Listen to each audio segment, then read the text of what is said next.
A fresh bankruptcy filing from FTX Chief Restructuring Officer John Ray III highlights that Sam Bankman-Fried received $1 billion in loans from FTX-related silo companies.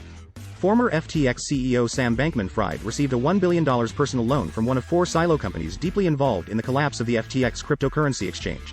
A formal declaration in ongoing Chapter 11 bankruptcy filings from FTX's new CEO, John Ray III, has revealed further misappropriation of funds by Bankman-Fried. According to the filing, Alameda Research loaned $1 billion directly to Bankman-Fried, while FTX Director of Engineering Nishad Singh also received a $543 million loan from the company. Ray III, who was responsible for picking up the pieces after the infamous collapse of Enron, was scathing in his initial filing to the United States Bankruptcy Court for the District of Delaware. He went as far as describing the situation as the worst he'd seen in his corporate career, highlighting the complete failure of corporate controls and an absence of trustworthy financial information.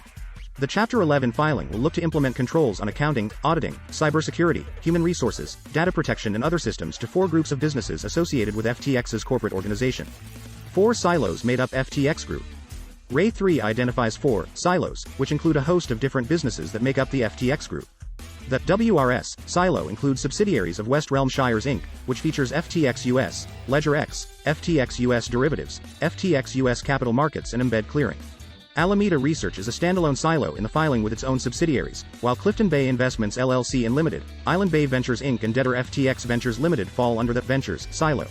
The final .com silo includes FTX Trading Limited and exchanges doing business under the FTX.com umbrella. According to Ray II's filing, all of the silos were controlled by Bankman-Fried, while minor equity interests were held by former FTX Chief Technology Officers Zhishao, Gary, Wang and Singh. The WRS and .com silos had third-party equity investors that included a host of investment funds, endowments, sovereign wealth funds and families that have been affected by the collapse of FTX. Damning indictments. The filing contains other damning indictments on the inner workings of Bankman-Fried's empire.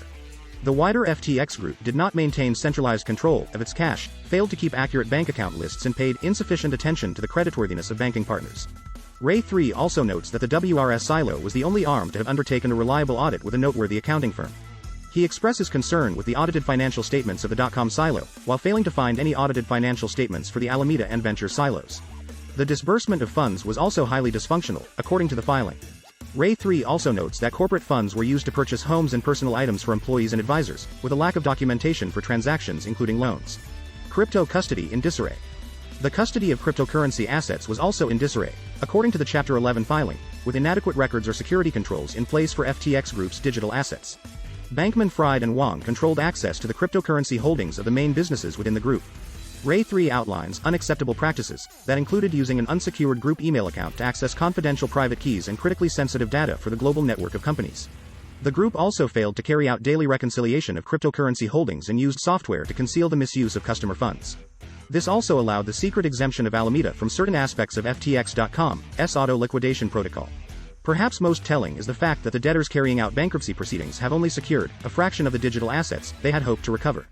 Cold wallets containing $740 million of cryptocurrency have been obtained, but it's not clear which silo the funds belong to.